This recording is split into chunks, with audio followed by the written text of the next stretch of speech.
From New York City, the makers of Clippercraft clothes for men and 1,036 leading retail stores from coast to coast present the world's most famous detective, Sherlock Holmes.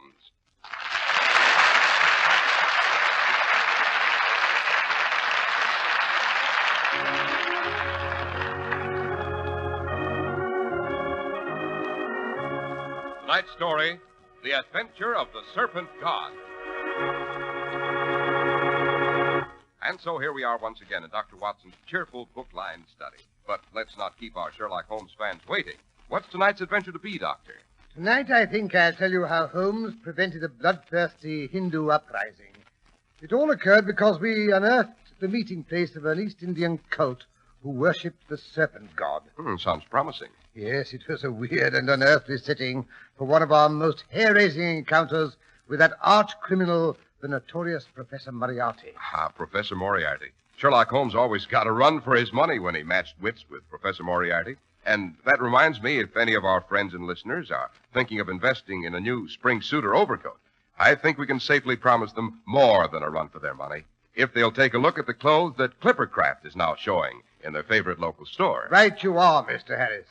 And, you know, you'll get something else very important from the great Clippercraft plan, besides remarkable quality and downright sensational value. You get uniformity. The assurance that every Clippercraft suit, top coat, or sport jacket you buy is equal to all the others in smart appearance and performance. As you know, the Clippercraft plan concentrates the buying power of 1,036 of the nation's finest stores from coast to coast. Its operation is year-round, resulting in tremendous economies in manufacturing and distribution costs. And that's how you get fine-fitting, beautifully tailored, expensive-looking Clippercraft suits for only $40 and $45. Outstanding top coats in fine coverts and worsted gabardine for only $40 and $45. And smart sport jackets for only $26.50. Take a look around. Compare Clippercraft with clothes selling for many dollars more.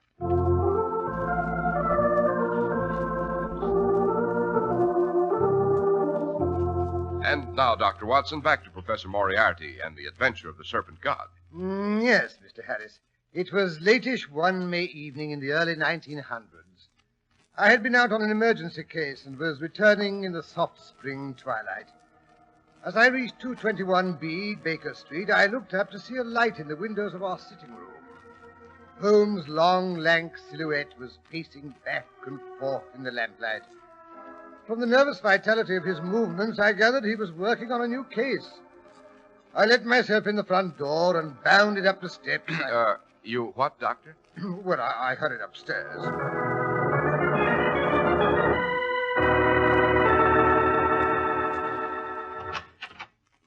Evening, Holmes. What's up? A case, Watson. I'm expecting word from our latest client. Now, don't remove your hat and gloves. From his note, I gather he'll want us to go to him at once. Oh, then it's urgent. I suspect it's more than urgent, Watson. The stability of the Empire may well depend on our efforts tonight. Oh, now, really, Holmes. I'm not exaggerating, Watson. I leave that to you. However, I don't think anyone will underrate the unrest that's seething in India these days. The slightest spark may set off an explosion. Granted, but how does that affect us? As a matter of fact, my friend Harkey, you remember young Wells Hartrider of the Foreign Office? Naturally. He's the one who always looked as if he'd just swallowed his monocle. Don't let that air of fatuous imbecility fool you, Watson. Hiding behind that simple facade is one of the most alert brains in England. Not counting my own, of course. Oh, conceit. That's why he's been assigned to the Maharaja. Well, he'll have his hands full. Those East Indian potentates are a slippery lot. I wouldn't trust one around a corner with my second-best stethoscope. Prejudice, Watson, pure prejudice. I met this one several years ago at the Royal Garden Party. Rather decent sort. We've corresponded ever since. Holmes, you're wonderful. You know everything and everybody. Tell me about your Raja. Which one is he? He's the Maharaja of Banjoram, a small, warlike mountain kingdom in the north of India. Sounds vaguely familiar. You've undoubtedly heard of the Banjoram stables. The Maharaja is interested in racehorses and higher education. He leads a rather quiet life in his villa outside of Paris, where the famous professors from the Sorbonne come to give him advanced lectures in private. Sounds placid enough. Quite. His life, I may say, was completely serene and uninteresting until his heir came to visit him. Well, nothing abnormal about that. Sons frequently upset the even tenor of their father's ways. Oh, but Prince Jinnah is not the Maharaja's son. He's his half-brother. Different mothers and all that, you know. It wasn't until it became apparent that the Maharaja would never have a son of his own that anyone took any interest in this boy at all. I don't believe the Maharaja had even met him until he sent for him last autumn. He suddenly decided it was high time the lad became exposed to a British education. Oh, poor devil. Imagine being suddenly chucked into the midst of an English public school after being pampered darling of a high-caste Indian household. The Maharaja of Banjoram has some sense, Watson. He did not chuck him into a school, as you so inelegantly express it. He decided to break the boy in with a good tutor. Upon explaining his position to the Foreign Office, they decided the situation was sufficiently important to assign young Wells Harkrider to the post. As the twig is bent. Exactly. The Maharaja of Banjoram has always been quite well disposed toward our government. Unfortunately, that's more than can be said for some of the gentlemen who have managed to ease their way into high positions in his country. How did the Maharaja and his young half-brother get along? Very well indeed. That is, until 3 weeks ago, when Harkrider and the young prince had their first encounter with the dark-faced man with burning eyes. It was shortly after tea time. Harky and the prince were just emerging from the Strand entrance of the Savoy Hotel, where they have a suite of rooms. Suddenly, a strange, ragged-looking man seized the prince and pressed his forehead to the back of the boy's hand.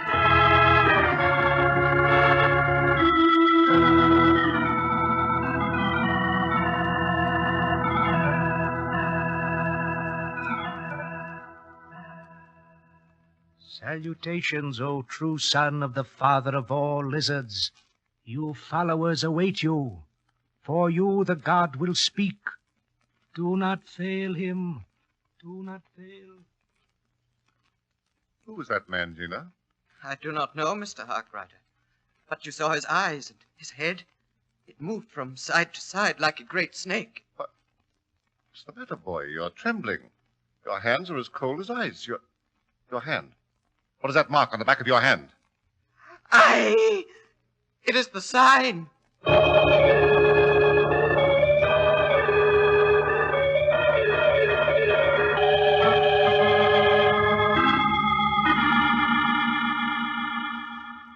Ever since then, Watson, the boy's been a nervous wreck. Harkrider says he looks positively haunted.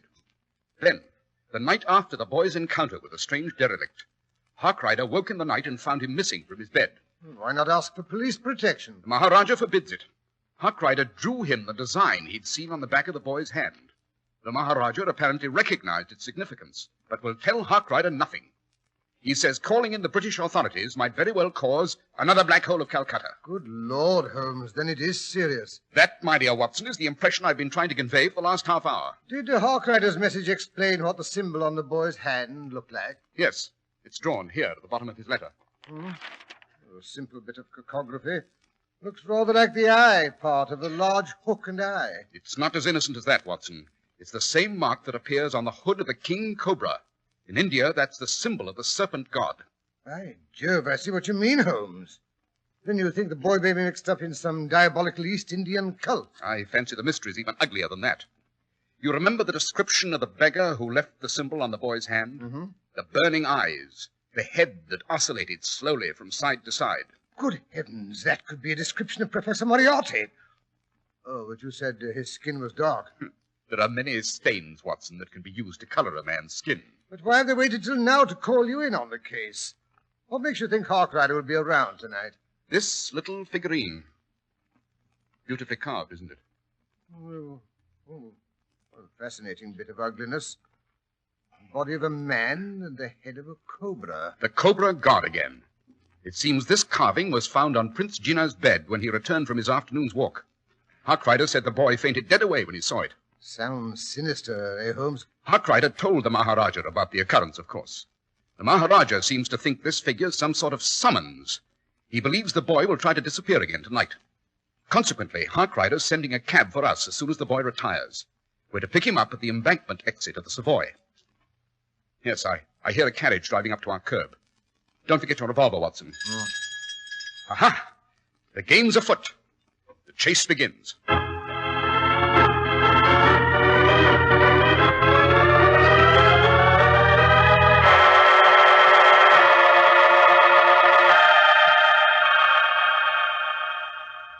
Holmes, we've been sitting out here in this blasted cab for over an hour. What's happened to Harkrider? What if the boy slipped out of the other entrance? Calm yourself, Watson. Harkrider's stationed behind some potted palms in the lobby inside, where he can watch both doors. And what if the boy decides to stay quietly in his little bed? I say, Holmes, that's the third time that policeman has flashed his lantern at us. First thing you know, he'll be asking some embarrassing questions. Well, don't answer them. Just pretend we're gentlemen in from the country who've had a bit of a celebration and are sitting in the cab because we like horses. Oh, Holmes, you're the most Hello. There's a slight figure coming through the doorway now. Yes, it must be the young prince. He's hailing a cab. Get ready, driver. There goes his cab, Holmes. Well, what are we waiting for? For hockey, confound him. Here he comes on the run. Open the door, Watson. We'll pick him up as we go. Follow that cab, driver. There's a $5 in it for you if you don't let him out of your sight.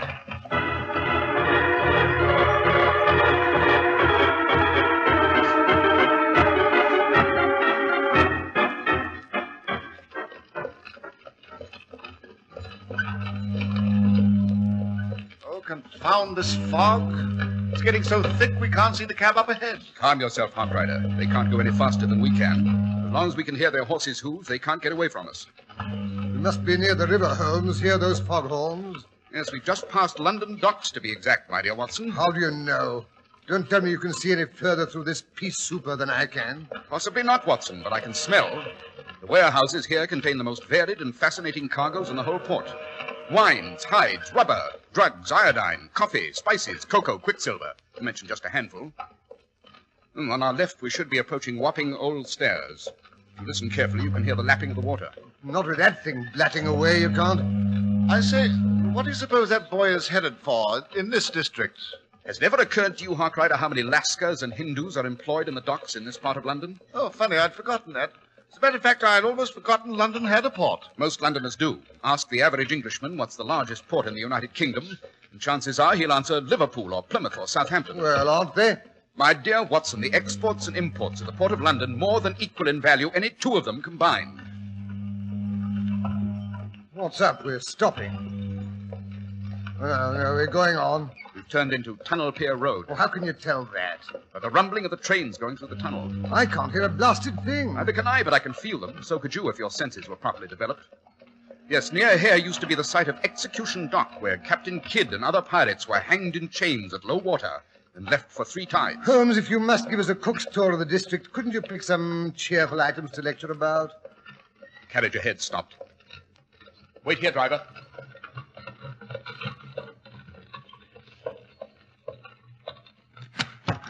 Out you go, Watson. Mm-hmm. You too, Harkrider. Righto. Yes. There's the boy up ahead. He's feeling his way along the wall. He stopped.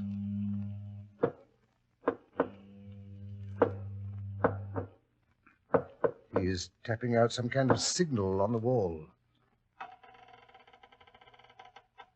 By Jove. I say the wall is opening. I saw no sign of a doorway. Now it's closing after him. But it works mechanically. Quick, Watson. Don't let it shut. It's our one chance to follow the boy. Stick your foot in the crack. Hurry. Oh! Now what? I did as you told me. The blasted door's killing me. Harkrider, take the cab and go back to the Savoy and get the Maharaja of Banjoram. Bring him here. Shall I fetch a platoon of police as well, just in case? I don't imagine he'll let you. Here, make a mark on the wall so you can find the door again. Done. Now then, Watson, slip inside the door. Right. Quick, before the guard finds it's not closed. Hurry back, Harkrider. Chin up, Holmes. Be back in a jiffy.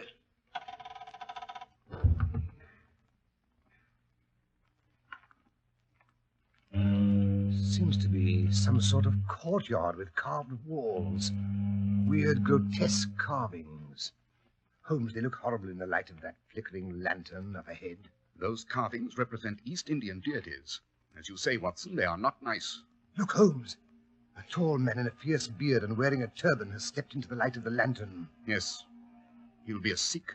A very warlike tribe, Watson. I imagine he's on sentry duty. There must be an entrance through that archway. What of it? We'll never get by him. I only hope he doesn't discover us. Right. I don't think he'd hesitate to use that large knife he has sticking in his belt. I say, what's that? Another customer's arrived at the door in the wall, I imagine. Yes. Here comes a sentry to let him in. What can we do? He'll find us. No, there's an empty niche above our heads. Step on my hands, Watson. Right.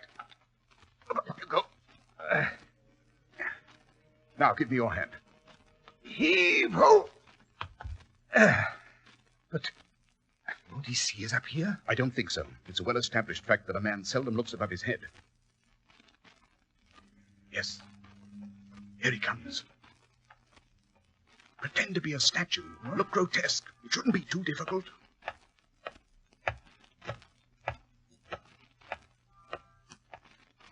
Phew. He's gone on by. I didn't dare breathe. Here's our chance to find out what's beyond the archway. Quick, we'll have to run for it while he's still busy at the outer door.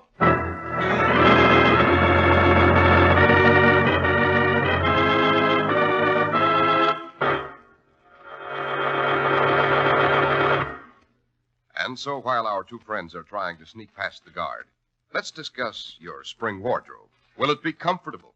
Will it wear? Is it good looking? Well, naturally, these questions are on your mind when you buy a new suit or topcoat. The same questions Clippercraft asked themselves long ago and answered by bringing you the finest values you've ever seen at an outstanding local independent store. Clippercraft invented the unique Clippercraft plan that concentrates the buying power of 1,036 stores across the nation. Now, the plan's the reason for those amazing values which are yours, even in this era of high prices. Clippercraft suits that look much more costly for only $40 and $45. Top coats and fine coverts and worsted gabardine at only $40 and $45, and sport jackets at only $26.50. Yes, selling expensive clothes at inexpensive low prices at the nation's finest independent stores is the great big idea behind the Clippercraft plan. That's why men who know insist on Clippercraft clothes. So be sure to visit the Clippercraft store in your city. These leading stores in the metropolitan area are proud to add their names to Clippercraft in your suit, topcoat, and overcoat. In Manhattan, John Wanamaker Men's Stores, Broadway at 8th and 67 Liberty Street. Saks 34th, Broadway at 34th. In Brooklyn, Abraham and Strauss. In Newark, New Jersey, Boulevard Men's Shop, Kresge Newark. And in Jamaica, the B&B Clothes Shop, 16408 Jamaica Avenue.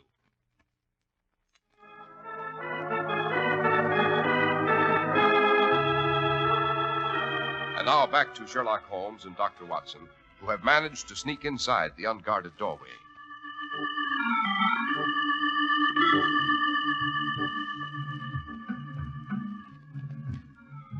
Good Lord, Holmes, it's a great heathen temple in the heart of London.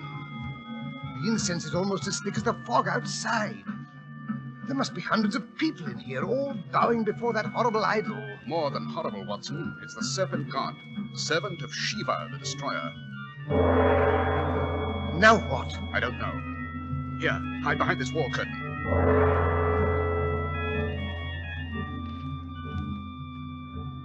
Holmes, here comes the priest or magician or whatever they call him. He's even uglier than the statue of the god. That is the Guru, Watson. It's a mask he's wearing. Aha! Notice how his head moves from side to side. We shall soon know, Watson. We shall soon know.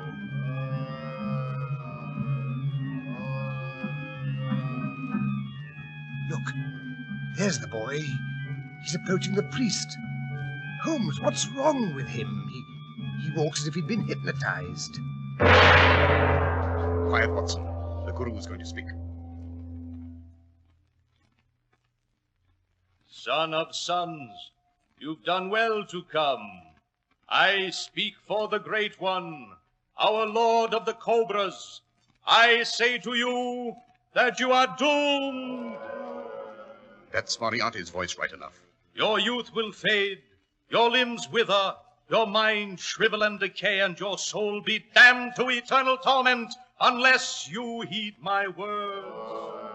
Heed and obey. You are to kill! No! It is so decreed. Tonight you shall hear what you must do from the Great One himself. You are honored above all men. The Lord of Serpents will speak to you. Bow down and listen. Holmes, he's going to make the idol talk.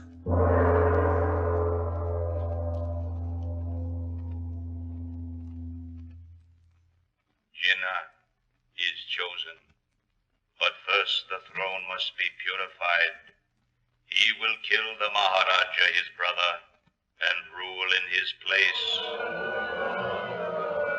The temples of the god have been profaned. They can be cleansed only with blood. Rivers of blood. The blood of all white people who live in Banjoram. Holmes, this is outrageous. How do they make the idol say such horrible things? It's Moriarty. When he bows to the ground, he puts his mouth to a sort of grill work. Unless I'm very much mistaken, it hides a speaking tube. But what does he expect to gain by all this hocus-pocus? Quiet, Watson. He's getting ready to speak again in his own voice. When you are on the throne, O son of the Serpent, you will need advice and wise counsel. The god of the cobras has spoken to me in the night. He has appointed me to be your advisor. Now we come to the point of the argument. Holmes, we must warn the Maharaja. We can't leave now, Watson. We shall have to wait until everyone else is gone.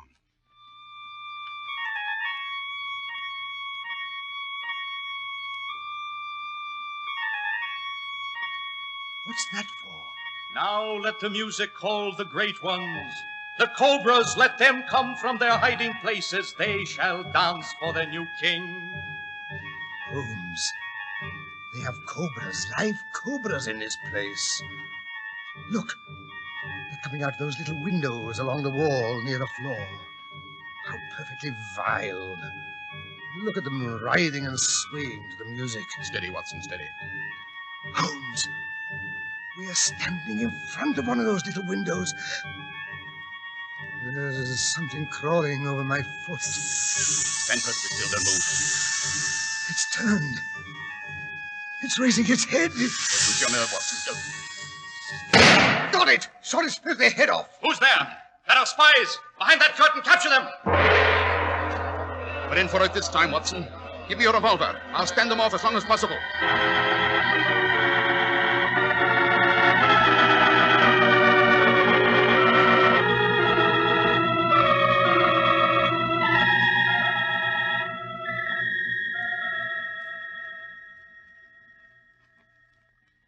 Holmes, where are you?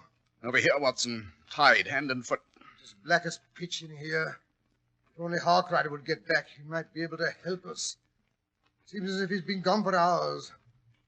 Holmes, you don't suppose he's lost his way in the fog? That, my dear Watson, is an unfortunate possibility. Seems we're about to have a visitor, Watson. We meet for the last time, Sherlock Holmes. Once more you have been foolish enough to meddle in my plans. This time, I think, will be the last. Such a pity, Moriarty. You're going to miss our little passages at arms. Possibly, but you have made too great a nuisance of yourself lately, my dear adversary. In a very little while I shall leave you and take my place again before the image of the Serpent God, which is just above this little room. Then 4 slaves will come. They will carry you before the altar for the final rites. It will soon be over. First, Dr. Watson shall be sacrificed to the image. You shall watch him die, Holmes. And then... You devil, you inhuman fiend, you... You do not approve my plans. So sorry. Listen. Here come the men to carry you to the temple.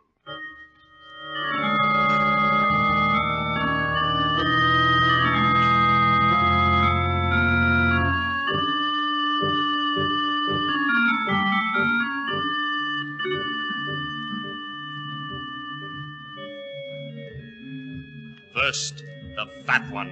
Place him on the ground. Now bring the box of cobras.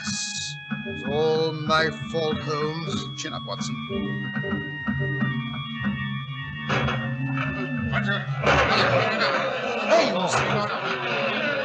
Holmes! Something's happening to the door. They're breaking it down. Where are the guards? Who dares to enter here? Give way, you fools! Give way for His Highness the Maharaja! Holmes is Harkrider and the old boy himself. Even the Maharaja does not dare interfere with the servants of the Serpent God. You are wrong, O father of unclean lizards. If you were a real serpent of your cobra gods, you'd know that I am the earthly arm, the voice and the will of the god who rules your gods, the most terrible of all. See here his ring on my hand. I am the earthly representative of Shiva, the destroyer. Get up from your faces, you fools.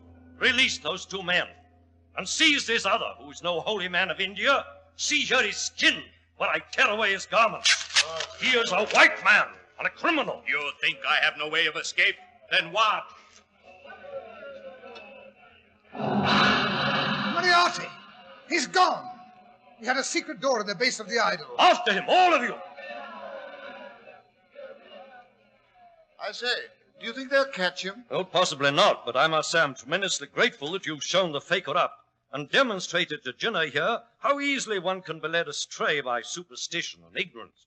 But enough of that. Harkrider, get out your pocket knife and help me to free our friend. Righto.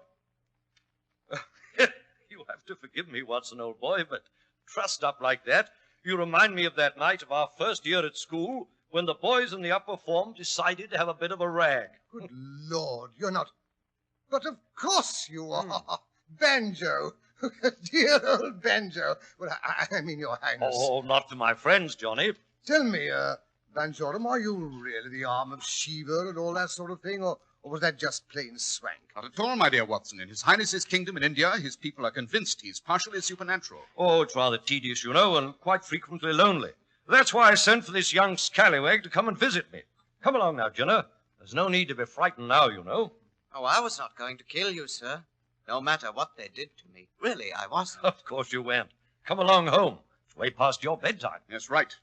Pleasant dreams, Prince Jinner. I fancy it'll be the first good night's sleep you've had for some time. It will indeed, sir. I've been under a bit of a strain, but it was worth it. To meet the famous Mr. Sherlock Holmes.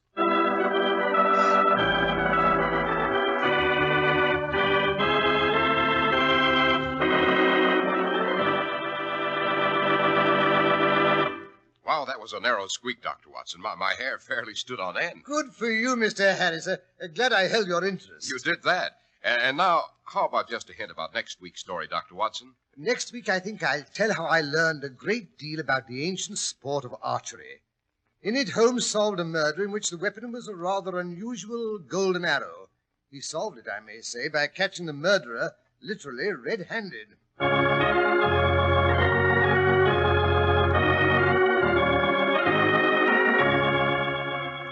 The makers of Clippercraft clothes and 1,036 leading stores from coast to coast have brought you another in the new series of broadcasts featuring the world's most famous detective, Sherlock Holmes. Our stories are based upon the character of Sherlock Holmes, created by Sir Arthur Conan Doyle. Sherlock Holmes is played by John Stanley, Dr. Watson by Alfred Shirley, and the dramatizations are by Edith Meiser.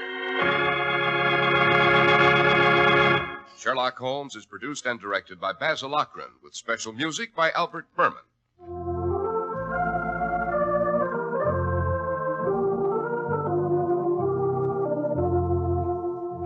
If you don't know your Clippercraft dealer, write Clippercraft, 200 Fifth Avenue, New York City. Once again, it's your privilege to aid in the increasing fight against suffering, disease, and disaster. Once again, your American Red Cross confidently appeals to American generosity to support its humane work. This year, then, give a little more, because the need is greater.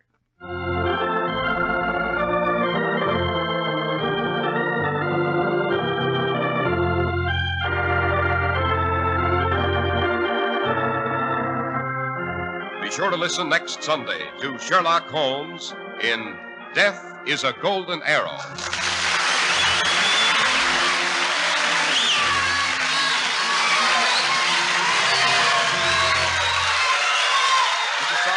Speaking for Clippercraft Holmes, this is the Mutual Broadcasting System.